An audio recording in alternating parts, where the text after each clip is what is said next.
It's Nolan. Now, before we get started, make sure y'all hitting that like button. Make sure y'all sharing it on your respective platforms. Let somebody know what we're doing today. Now, let's get into the show. I heard them singing that we lost diversity in rap. How the fuck is that when y'all just been supporting trap? I'm charged up like jumper cables, dropping with no label, breaded up like bagels, finna wipe these niggas off the map. I got some shit in the tuck you ain't heard of, sipping Bloody Mary, my lyrics on bloody murder. Your name in my journal circled, I'm riding with your beach, yeah, we out in murder. The second coming to greatness, I feel like color purple. I'm on the level y'all ain't ready for. Shout it, want the wood, I'm a cutting boy. Been a legend in Atlanta, bitch, I'm Pastor Troy. Pretty boy, but that money finna pull a Floyd. The jewels sparkle in that water, pass me a LaCroix. River Daily, you never needed the alias. Independently checking my Nikes, came from them avias. I've been on my hustle, car shuffle, niggas hearts muffled. If you want trouble, got muscle like WrestleMania. Boy, stop, we looking at Porsche drives. Been rapping 20 years, I'm insuring my boy's box. They call me unorthodox, I'm orthodontic when it come to profit. Safety first, but let me switch the topic. Y'all rappers all in my DMs to promote your tracks. Every morning logging in, I report the trash. You gotta take it on the chin if you want it bad. I'm used to it, I've been through it. I'm using my point of view as an influence. What's going on, beautiful people? It's the kid J Nolan here. Welcome back to another episode of Inside the Industry, and number one source for music, entertainment, commentary, and breakdowns. Hope everybody's doing well out there today. All right, so we ain't gonna waste too much time here. Y'all know why we here. We got Latto, we got Cardi B, okay?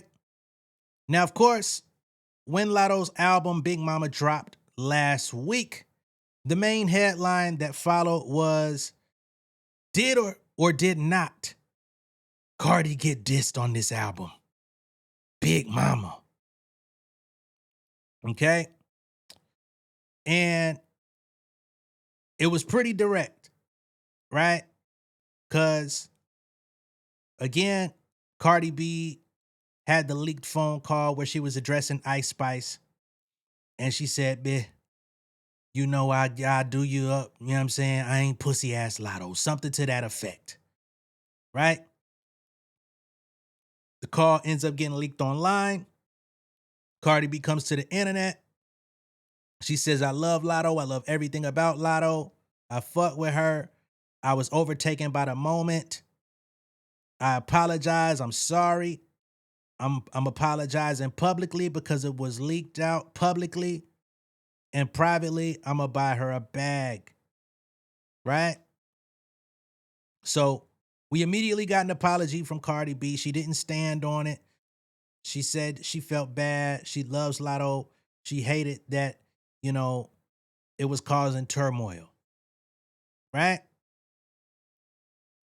We get to Latto's album. The song is called Gimme That. And Latto comes out and says, "Bitch said what? Let's clock it." You know what I'm saying? You gonna buy me a bag like my nigga ain't already bought it. I got a Hermes store in my closet, you know. Then she goes to Wish a Bitch Would. Hop in the studio. I'm calling up Platboy Max, right? Which, number one, it acknowledges the I'm going to buy Latto a bag thing, because she says she gonna get me a bag like my nigga ain't already bought it. And then she comes right back 2 bars later and says, "I wish a bitch would get in the booth." Basically issuing a challenge. Like, it's up. It's what it is. You said this about me. You talking about you gonna get me a bag? I don't want your bag. Get in the booth. And then she said, "I'm calling up Platboy Max," which, again, I must emphasize, I know a lot of y'all don't watch Platboy Max, but one of the flagship reasons that he's popping is because he was doing the In the Booth series where artists would get on his platform on live stream and diss each other back and forth. Right? So I'm calling up Platboy Max, basically saying we could set it up on Platboy Max, get in the booth and diss each other live, write it on the spot and drop it. That's what they were doing on his platform. So although I seen some people out there saying they didn't hear the diss, I heard it extremely clear. Even though it wasn't a lot to it, it did pack a little bit more info in it. if you are aware. Okay? So now we got Latto, who made her way up to the Breakfast Club, and they asked her direct about the bar on the song. She comes out and confirms it in fact was about Cardi B. Okay? I'm going to go ahead and play the audio of Latto explaining the situation, how she felt, why it's on the album, why it made the album, why it wasn't taken off, all of that stuff. And we also have a response from Cardi B. She came to Twitter and dropped her side of the story as well. So we're going to get to that also. Okay? Going to play the audio because I cannot play video from the Breakfast Club. So are you not still going to accept the bag from Cardi? And on that, you have a verse where you talk about, you say, bitch said what, let's clock it. Really got a Hermes store in my closet. Talking about buying Big Mama a bag like a nigga ain't already bought it. Like my nigga ain't already coming off racks. Big bank, big facts. And we know that Cardi apologized publicly to you after she went on that rant against Ice Spice and mentioned you, and mentioned buying you a bag in private. And then this line came in. The fans were like, is she talking to Cardi? What's going on? Like, everybody's trying to piece it together and figure that out. Well,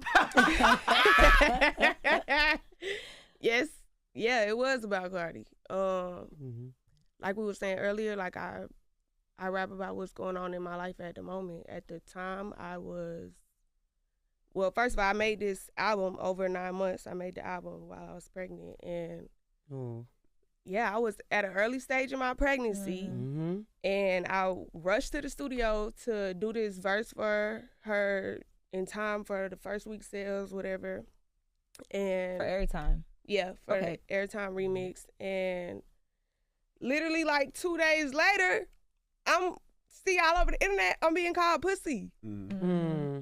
I'm pregnant, emotions high, like hormonal. And it's someone I dead ass looked at as a friend. Like I understand this industry shit first too, but we was on a texting basis. So I feel like you tweeted to the world, but we got each other number. So y'all never talked personally after that, around that? So then like probably like 2 months later, something like that, she did text me, but by that time I'm like, that ain't even like, I'm not even thinking about that shit no more, you know what I'm saying? So have y'all spoke since then? Since the song has dropped? I haven't spoke since the record came out. Would you be open to the conversation, or you just I'm open to the conversation.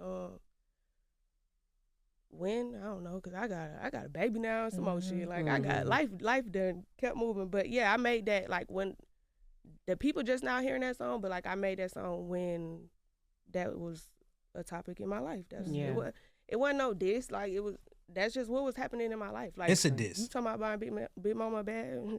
Bitch, my nigga do that. Like I don't need no damn bag. Like that's just where I was in life. It is what it is. And then not to make up for calling me pussy either. Like I don't want a bag. Yeah, especially in exchange for that. Like I don't know. That it just left a bad taste in my mouth. So I just like I was in the booth and that's just what was happening, and then I just said what was happening, and then, you know what I'm saying? I don't. Okay. So that is Latto. And this is an interesting situation, I must say, because on one hand, who wants to be called pussy, especially by one of the biggest artists in the game, somebody that you text back and forth with, y'all got songs together, y'all look at each other like friends. I understand that it could leave a bad taste in your mouth, like Latto said, right? On the other hand, I can understand why her name was brought up. Like, I think some people overlook why her name was brought up. She didn't call her pussy ass Latto simply because that was the first name on her mind. It was because they had issues with the same person, right? Ice Spice is the common denominator in this situation. She had issues with both Cardi and Latto. However, Latto really let her slide. Ice Spice, that is. You know what I'm saying? Like, she let her off easy. She really didn't drop a scathing diss on her. She really didn't she didn't do much. She did the put it in a booth song or whatever. you know, but she went real light on Ice Spice. She could have really bullied her around lyrically. And, you know, eventually they linked back up. They did a song together, did a video. They went on Kai Cenat stream. And that was a very, you know, long stream where they was hanging out. I think they hung out for like a whole weekend, damn near, surrounding the promotion of the record. So Cardi was like, look, this ain't that. I ain't pussy ass Latto. I ain't gonna let you slide. If you really playing with me, I'm gonna do something to you. I don't play them games, right? So although Latto may not like that she was called that, at the time, I could understand why her name would come up, because in real life, that's what somebody would say too. Like, I ain't this nigga here. I slap the shit out your ass, right? Now, when you say I ain't this pussy ass nigga right here, the nigga to the left might start looking around like, nigga, what's going on? What's up? You holding something? Understandable. But I also understand both sides of the story, right? And she says that it took 2 months for Cardi to get to her, to text her. By then, she was already over it. She was in the booth. She said what she said. I do question why all of this happened in September, October of last year, somewhere around that margin. It's now, you know, June of 2026.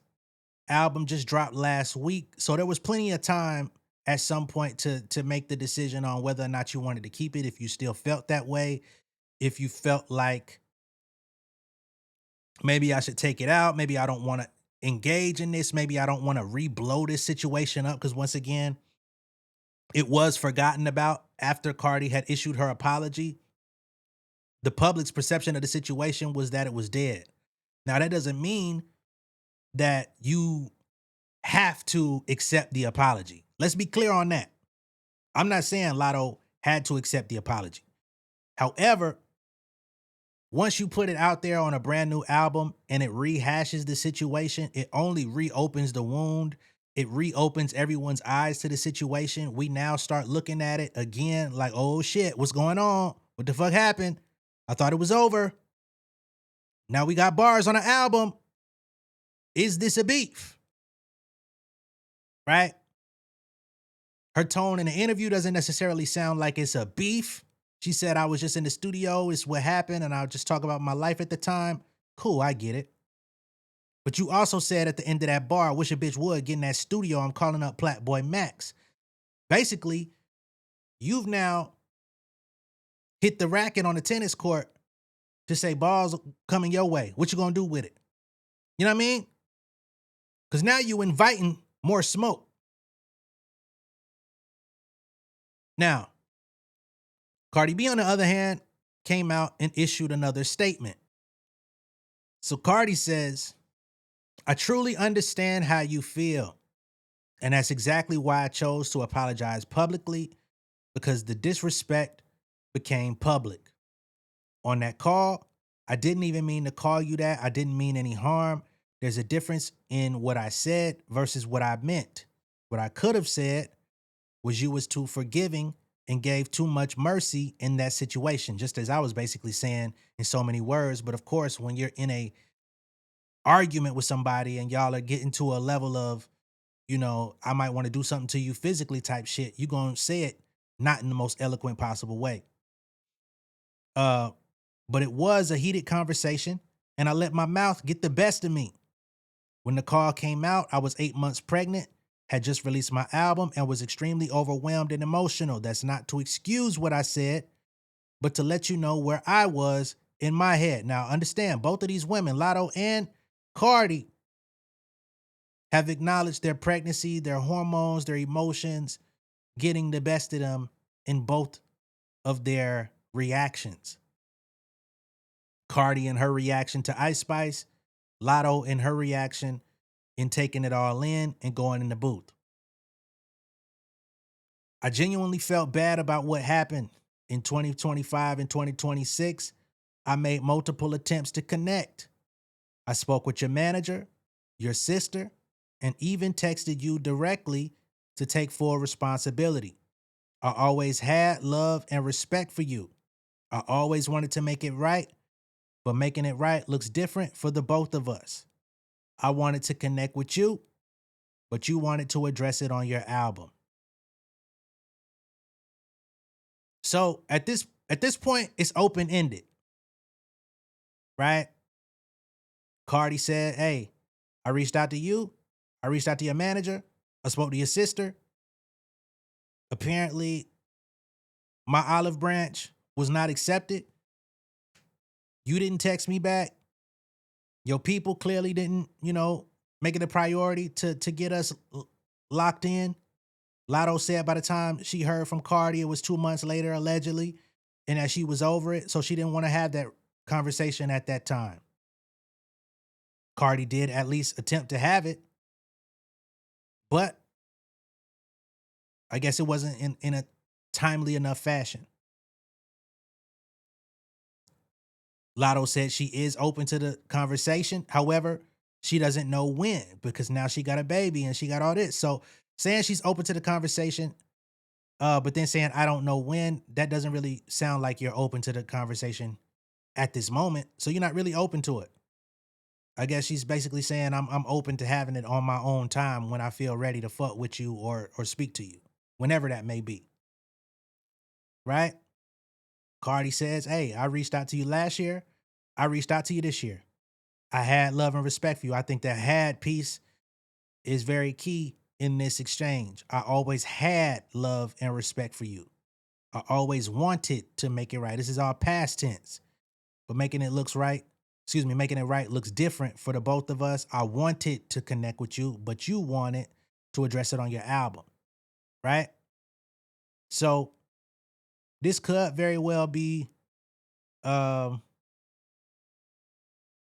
over with, in terms of their connection, their friendship at this moment. I don't know. Because now, who's to say Cardi doesn't rap about what's going on with her this year and it comes out on a song on her next project or her next single or her next feature, and then it just snowballs into something else. I'm not saying that's what I want it to be, because I actually feel like the unity of the ladies that had the unity, I really liked it. You know what I'm saying? When it was fucking Megan Thee Stallion and Glow doing the Hot Girl Summer Tour, came to Atlanta, Cardi B comes, Latto comes. They was having a fucking ball backstage. I liked that. That looked good. It felt good. Right? But so much has changed since then. We see Glow and Meg. It don't really look like that's still there. They was talking about doing a project, doing features, the whole shit. Then we start seeing Glow posting Tory Lane songs and doing this and doing that. Playing public games, but not actually saying where she stands, but then saying, I don't explain myself to nobody. Fuck all that. You know what I'm saying? Then you start seeing her style looking more and more like Meg as she starts to kind of separate herself more and more from Meg. So that's strange. Now we got Cardi and Latto. They both have done remixes for each other, very big remixes for each other. And now we got this. So although it would be an interesting occasion if it's beef, I'm not excited for it. You know what I'm saying? I would rather y'all actually hash it out and continue to make good music. I would rather see eventually a mega tour with 2 or 3 of these ladies and just fucking fuck the game up and go from city to city, state to state, country to country, and bust shit down astronomically, and everybody get a bigger bag than they ever would solo. You know what I'm saying? But that's me looking at a perfect world. But if they got to go at it, I'm going to cover that too and may the best bars win. Now, removing myself from that, I haven't had an opportunity to like do a dedicated Latto Big Mama album review. I'm not going to get on here and do a listening session and all that stuff. But what I will do in this video is just give y'all my assessment of the album in totality as I have finished listening to it. I think it's a solid project, right? I think that unfortunately the Cardi B diss, the Cardi B shade or whatever you want to call it, it overshadowed the music. It overshadowed the conversation, especially since Latto's rollout wasn't all that strong anyway. Of course, she was. It seemed like I guess she was on the third trimester of her pregnancy once the album was announced. So of course, that's game time in real life. So we didn't get a lot of activity from Latto. It was just kind of like announcement, pre-recorded videos, baby shower videos, you know what I'm saying? And then the album is out. But I think the music is actually much better than one would think. Now, not everybody's a fan of Latto. I think that I must say this album is kind of like an R&B album with raps on it versus a rap album. It is a rap album, but musically it hits like an R&B album with raps on it. This album actually reminds me a lot of Doja Cat. Not Doja Cat's latest album, but a Doja Cat project like Planet Her or some shit around from that, you know, her earlier projects, because it has a very strong overtone of R&B, but there's rap verses peppered in pretty much on every song. You get a couple hard records here and there, but for the most part, it's very lover girl. It's very, I'm in love. Let me rap about it. Right? But it's solid though. It's only a couple songs on here that I really just don't like. So I like Business and Personal. Get On My Face featuring Glow is on the songs I like list. Although it's not my favorite, I didn't feel like it was a great single. I think it is a pretty straight song. You know what I mean? Nonetheless, Chrome Heart Diaper Bag, really dope. She's rapping on that motherfucker. I wish there was a beat drop for the second verse. I didn't like that there was like the whole no drums thing for the entire song. Felt like it could have been bigger going into that second verse where she really got in her bag and like the beat just started pounding. But being that it didn't do that, it felt like an intro, even though it was track 4. I honestly think she could have started the album with Chrome Heart Diaper Bag and left it as it was, and it would have been perfect. And then could have went into Business and Personal, but you know, it's not the way it came out. Okay, featuring Doja. It's another one I liked. I feel like Doja kind of overshadowed a little bit on there with the way she structured her verse, but it's a very Doja type of song, so she's going into her world. Of course, Doja's gonna shine. Hostage featuring 21 Savage. I actually like the song. You know what I'm saying? Love the Isley Brothers sample. I'm not a huge fan of 21 Savage, but even his verse was cool. You know what I mean? Song does have a little bit of a Drake-ish vibe to it. I would be remiss to not mention it. And this is actually the song where Joe Budden called her out and basically said that her flow was a little bit shebangish. I didn't get shebang from it, but I understand what he mean in terms of Drake-ish. She literally put an image of her lyrics being on the whiteboard showing that she wrote it herself. She also addressed that in her Breakfast Club interview.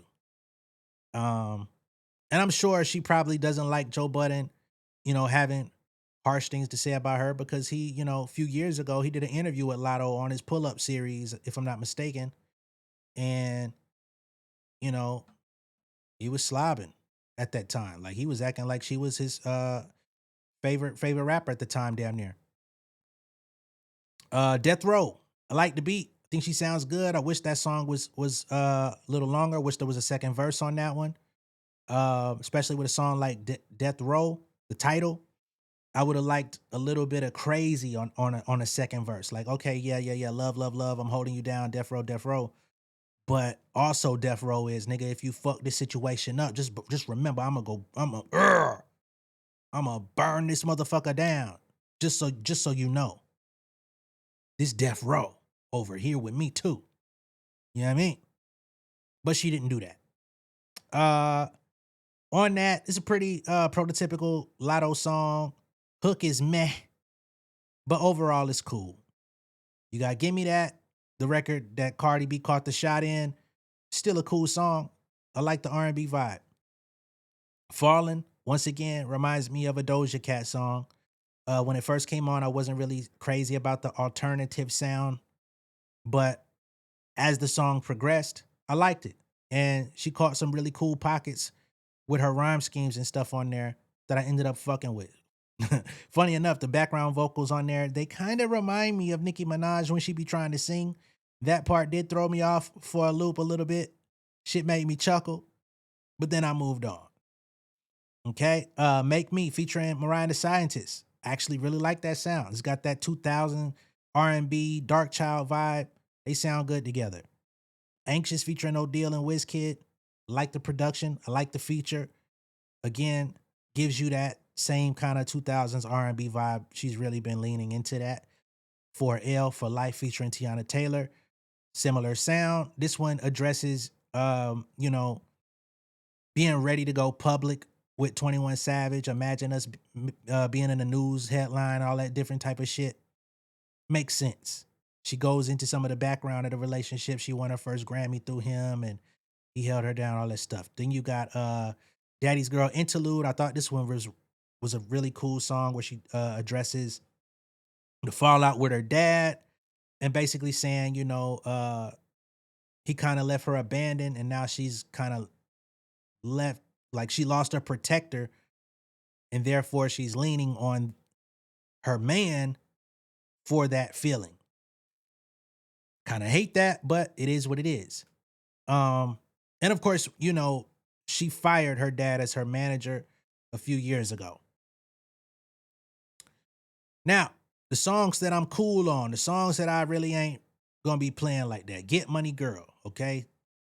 That one, it reminds me of that When a Real One Hold You Down, Baby, You Supposed to Drown. That was on the previous album, Sugar Honey Iced Tea.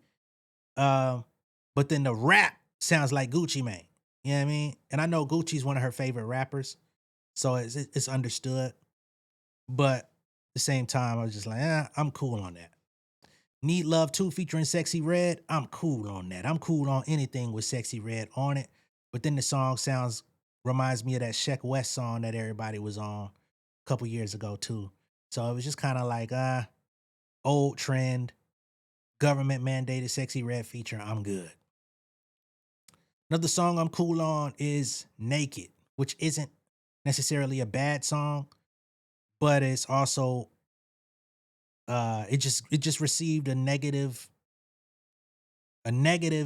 doc from me, because by the time we got to this song on the album, I had already heard so many similar songs that I'm like, we didn't need this one. Like, clearly you're smitten, you're in love, you want to have as much sex as humanly possible with 21 Savage. Okay. You've been telling us that for 15 songs now. Let's end it. And then we got Somebody, which again, not a bad song. Reminds me of Doja Cat. This song came out during, the interim between albums. So it makes sense that it would be on the album. Probably gave a lot of the numbers. So it was cool, but I can live without it. Okay? But in the grand scheme of things, I think there's 17 songs on the album. The songs I'm cool on that I don't really fuck with like that, we got 4. So 13 out of 17, that's actually shooting a pretty high percentage. You know what I'm saying? I gotta be honest. That's not bad at all. So I give the album a 7. You know what I mean? Typical. It's solid. It's not nothing that I would call nobody about. It's an R&B album with raps on it. I still like Sugar Honey Iced Tea better as a rap album and I'm a rap fan. But as far as like her delivering, you know, a love album for the girls that's in love, want to be in love, or just want to have, you know, a different vibration as their soundtrack. They're not trying to be super hyped. They're not trying to be all up in your face with the rah-rah. I can understand why this was made. It fills a hole in the genre. You know, there used to be a lot more love rap out there. Not as popular these days. Not as much of a focal point. So I understand it. This definitely was not gonna be the album to retire to. I'm glad she reneged on that and was like, yo, I was feeling that at the time based on, you know, my pregnancy and hormones and just, you know, going through a lot of different emotional things. But this definitely would not have been the album to retire to. There's just so much more, in my personal opinion, that she could express about her life. I feel like there was so much more that could have been expressed about the nature of her relationship on this album because it was very surface level.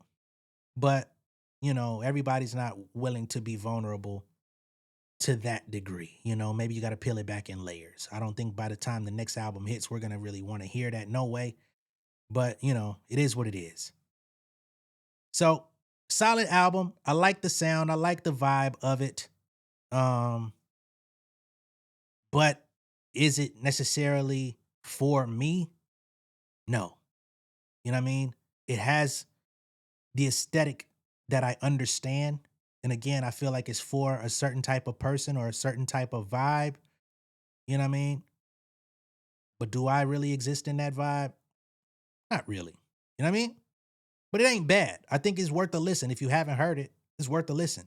Even if you don't like Latto, I think if you could just like digest it as its own thing without expectation, you might enjoy it. I don't think it was bad at all. All right? So that's my assessment of the situation. I've given my assessment of the situation between Latto and Cardi B. I don't really like it. But whatever happens from here, I will accept it for what it is and I will judge it for what it is. All right? Let me know what y'all think down below in the comments. Be sure to like and share this video. If this is your first time seeing me on YouTube, go ahead and subscribe to the channel. I will catch y'all on the next one. Peace.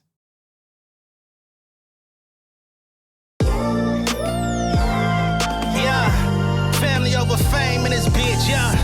The glory of living righteous is setting in. My street knowledge and education's a perfect blend. Young mogul, independent, I've been setting trends. The first one from my family to be faithfully wed. Fuck niggas and the horses that they riding on. I see this shit from all angles like a polygon. I'll never politic and the drama be piling on. Father and greats unacknowledged like I'm Bobby Bonds. Conversation with my lady about the paper route. 5 sit bank accounts every day I make it count. They down talking my commentary for hating now. Well, I can take it cause I'm bodying your favorite now, please. I can do this shit in my sleep. I been writing for these niggas, y'all read it and weep. I been fighting these niggas if you speak on the street. I'll turn your birthday party into New Year's Eve. Don't let me take it there. We ain't playing fair. This the ATL, Southside nigga moving furniture like Wayfair. Life on hold, no insurance for your healthcare. Lifeline gone, so you wanna be a millionaire? Well, let me tell you about this world I built. The women I dodged, the niggas that I read for filth. The sympathy calls, consulting for the stakes I built. I